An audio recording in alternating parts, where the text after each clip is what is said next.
François Mérès, bonjour. Pouvez-vous nous dire quelles sont vos fonctions actuelles au sein de notre université? Alors, je suis directeur du département de médiation culturelle et parallèlement, je suis professeur où j'enseigne, enfin donc à Paris 3, dans le département où j'enseigne la muséologie et l'économie de la culture. Justement, est-ce que vous pouvez nous présenter vos travaux de recherche et notamment ce sur quoi vous travaillez actuellement?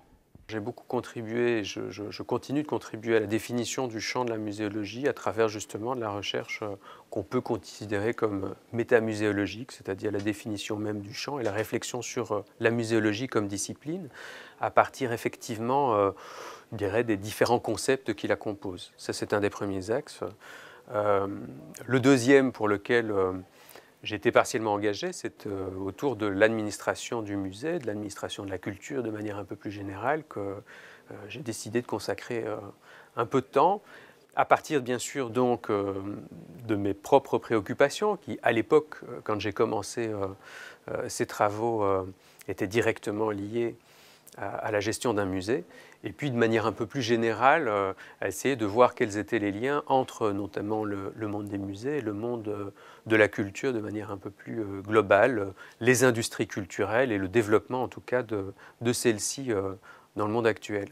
En quoi le financement participatif intervient dans vos recherches? Mais je m'y suis intéressé justement d'un point de vue de directeur de musée, dans lesquels ce qu'on intitule financement participatif est quelque chose de relativement ancien, à travers notamment des sociétés d'amis, mais en même temps, les musées assez rapidement ont fait des appels en termes de fundraising ou autres à de très nombreux mécènes potentiels et parfois effectivement à la foule en quelque sorte, au crowd comme on peut l'imaginer actuellement. Et donc c'est à partir de ce point de vue-là que j'ai souhaité développer une recherche sur justement l'intérêt du financement participatif pour la culture de manière générale, mais en même temps ses limites et ses risques. Parce que cette logique que je présente sous la forme de logique du don, en quelque sorte, a des aspects parfois positifs, mais a toute une série de caractéristiques qui peuvent s'avérer partiellement négatives aussi. Donc c'est une logique à mon sens à part entière. Il est intéressant de la voir se développer dans toute une série d'autres domaines, bien entendu. Mais quand je dis que c'est une logique à part entière, ça signifie aussi qu'elle peut être analysée non pas simplement à partir du marché, à partir des pouvoirs publics, mais à partir justement d'un autre point de vue qui peut éclairer les deux autres. Diriez-vous que le modèle de financement participatif qu'on observe aujourd'hui sur Internet est nouveau? Ben non, justement. C'est bien pour ça que je pense que le monde des musées est intéressant. C'est que justement, ça permet de montrer que c'est très bien, mais que Internet est juste une technique qui permet de revoir et de réenvisager sous un autre jour, en développant un certain nombre de pratiques, mais qui sont parfois beaucoup plus anciennes. La notion de participatif, bien entendu, n'a pas attendu Internet pour se développer. Et donc, notamment à travers le bénévolat, la recherche de nouvelles ressources, et puis bien sûr à travers les dons d'argent. Une grosse partie de la culture s'est très largement fondée depuis pratiquement la fin du XVIIIe siècle sur un financement d'une certaine manière d'une partie de ce qu'on pourrait appeler la foule. Alors, tout dépend des échelles, on pourrait dire. C'est vrai que bien sûr, maintenant, on peut toucher le monde entier. Ce qu'on ne pouvait pas tout à fait faire exactement de la même manière au XVIIIe ou au XIXe siècle.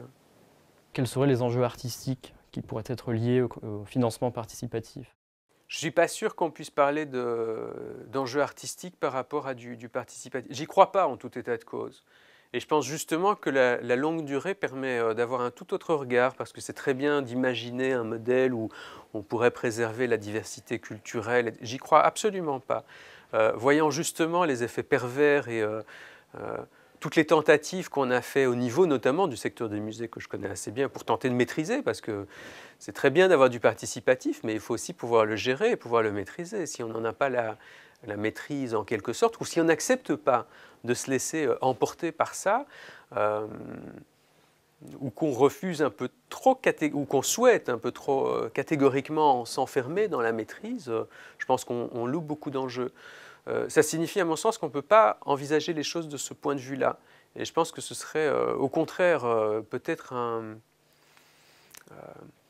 une fausse quête en quelque sorte d'imaginer qu'on pourrait préserver mieux telle ou telle chose ou envisager des nouvelles formes de développement par rapport à de tels principes. François Mérès, merci beaucoup d'avoir répondu à ces questions. Merci à vous.